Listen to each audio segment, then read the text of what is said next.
Hello, happy Friday. As always, I'm very grateful that you're here. I appreciate your time and attention. Today, I want to talk about the habit that many of us have to want to justify our wants and why we shouldn't do that. So, have you ever tried wanting something really big for yourself? Let's say that here is meeting your basic needs and having maybe a little bit more for vacation and a good life. And this here is actually what you want and desire. And then you say that out loud, and people try to kind of shame you and guilt you into being like, why would you want that? That is greedy, that is selfish, that is all of these things. The thing is, we don't actually need other people's permission to want the things that we want or go for the things that we want. And the fact is, if we didn't have people in this world who went way above and beyond with their basic needs, we wouldn't have some of the most incredible businesses that we have today. I mean, obviously, there's also the element of service. Let's say you have a business and you say, I want to serve 1 million people and I want to make $10 profit from each person served. That makes you $10 million, right? And someone would say that's so selfish. I would say that's amazing. You can serve 1 million people. You should definitely do that. So this habit that we have about trying to justify what we want, why we want what we want, creates this making ourselves small tendency. So if we constantly have to justify, I bet you have friends who do this all the time. I know people who do this all the time. They say they want something, and before they can even finish the sentence, they start explaining why they want it. It doesn't matter why you want something. All that matters is that if you want something, you go for it. So many people make themselves smaller because they feel some sort of guilt or shame around wanting big things. Think about things that we're not supposed to want: wealth, wealth beyond the bare minimum, fame, anything that is outside of the ordinary, feeling seen, feeling accomplished, feeling like you want to achieve really great things. As soon as you give an indication that you want the not normal life, all of the normies are going to come and say, why do you think you're better than us? And this has nothing to do with being or feeling better. It has to do with the fact that we have this one beautiful life and we want to maximize whatever we can do within it. And that looks different for different people. Some people want impact. Some people want to do a lot of really, really good things and they want to reach a lot of people doing it, or they want to go very in depth with people doing it. So that could be maybe you set up an NGO, right? And you work really intensely and intently with this NGO to create the impact that you want to have. There's other people who just want money, right? They just want money so that they can travel the world and look really cute while doing it. And there's other people who want to really push their boundaries for what's possible with their bodies. They want to get into high level athletics, for example, sports. For some reason, we're okay with that, but we still put a lot of shame on, let's say, sports parents, right? You're pushing your kids too much, you're pushing them too far. I had a friend when I was in high school whose brother plays the cello. He was very accomplished. Even at the age of 3, he knew how to play the cello really well, and his dad played the cello as well professionally. And people started making up stories that the parents were pushing him into it and they were trying to force him into being this prodigy child. And he just was a prodigy child who loved playing the cello and played in Carnegie Hall at the age of, I don't know, 22 or something, right? And some people can't handle seeing other people accomplish great things because that reminds them that they haven't accomplished anything on their own.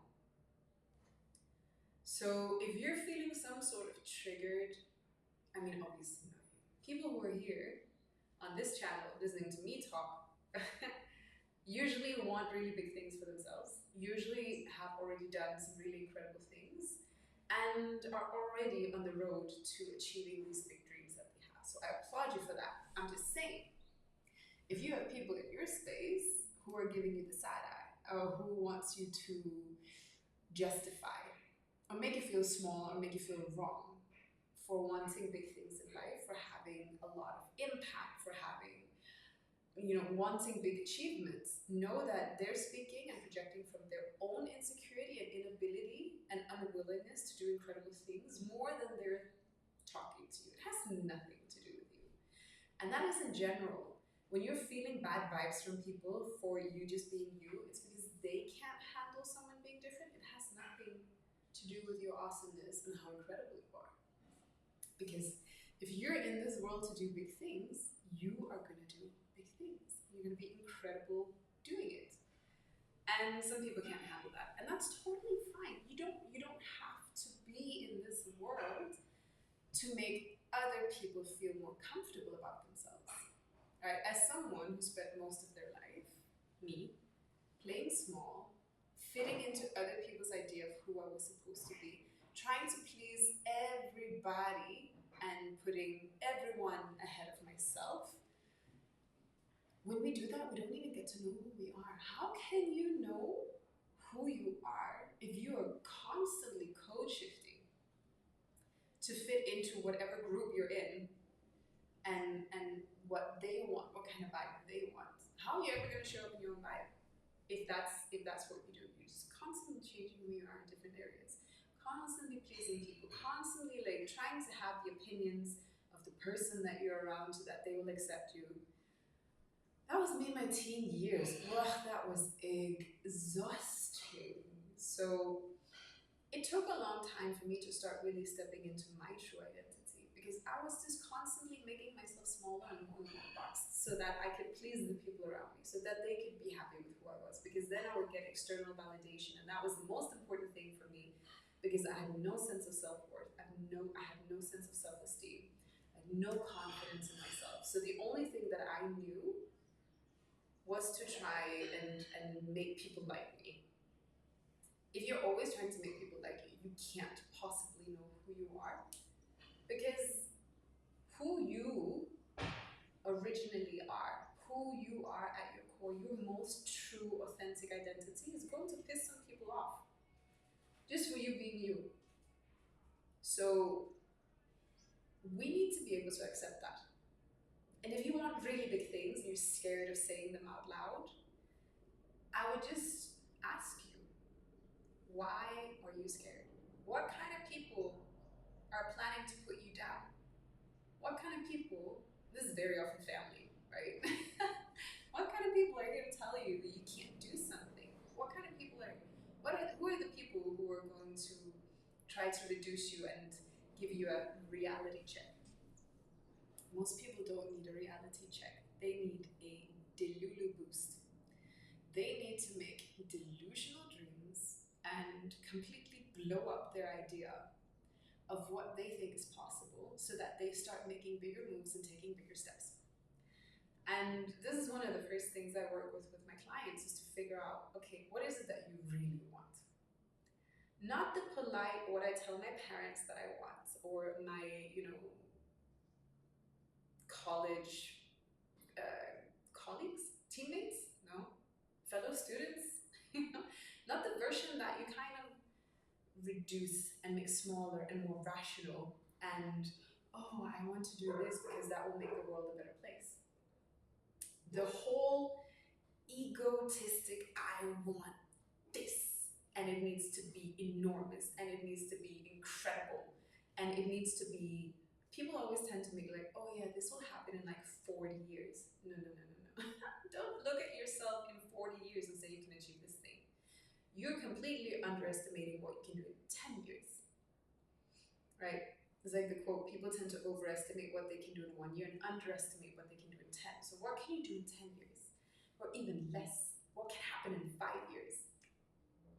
And then you just start working on who's the person that you need to become to be able to do these things. How do you need to show up? What kind of offer should you be creating? How do you really truly sell your value? How do you maximize your impact? How do you get really, really good at what you do so that everyone wants to buy what you have to sell? And very often, it takes one session for people to take off. Mostly because I've been blessed to work with absolutely incredible people who do the work, who already have the foundation in place to be able to just explode. And when that happens, it takes one session for them to see a deep impact. That's one of the reasons I absolutely love my work. I love my work. You can say, Rebecca, that's not a very smart business model because you want people to come back and pay you again. Well, they will eventually once they're ready for the next level and for the next level and for the next level. And until then, I want to give as much impact as possible with even just single sessions with people because that's fun for me. I love doing that work. And I don't want to do work that I don't love doing. And some people get triggered by that. I was in a job where in the beginning I loved 80% of it and kind of disliked 20% of it. And towards the end of it, after years of working there, it had shifted. Mostly because the role had kind of changed. What needed to be done had kind of changed. So all of a sudden, it wasn't like 20% admin work, it was 80% admin work. So it had changed. It was no longer I loved 80% of it, it was I loved 20% of it. And I started talking about how about I reduce my hours and then we use that extra budget to hire someone who loves admin work to do that part. It doesn't have to cost you anything extra. I mean, obviously there's extra overhead and such, but in terms of budget, it really doesn't have to cost you anything extra. We can even hire that person as a consultant so they don't have to get in and get all of those extra benefits that an employee gets. And I got laughed at. You think you can just have a job where you get to love everything that you do? That's crazy. Who do you think you are? I was the person who resigned. I'm not gonna have a job where I dislike 80% of it. I can live with 10, maybe even 20%. I mean, now, no. Now, no, definitely not. I can't live with that. Because now I've seen the blessings of just loving my life so much. But it also shows that we accept so many things. If it hadn't been because I had reached a stage where I don't want other people's opinions to decide what my life and my work is going to look like, but my old me would have completely accepted. Oh, they're laughing. Okay. Well, I'll just stay in my job and hate 80% of it. And continue doing that until maybe one day I'll go look for a new job. I quit my job without having anything else in place. I was like, no, I'm not going to do this. I'm going to do my own thing now. Because I know that I am an excellent coach. I know that I'm really good at what I do. And I want to go all in on that. I want to do that. So, yeah, I digressed a little bit there. Just to say, you don't have to explain why you want what you want.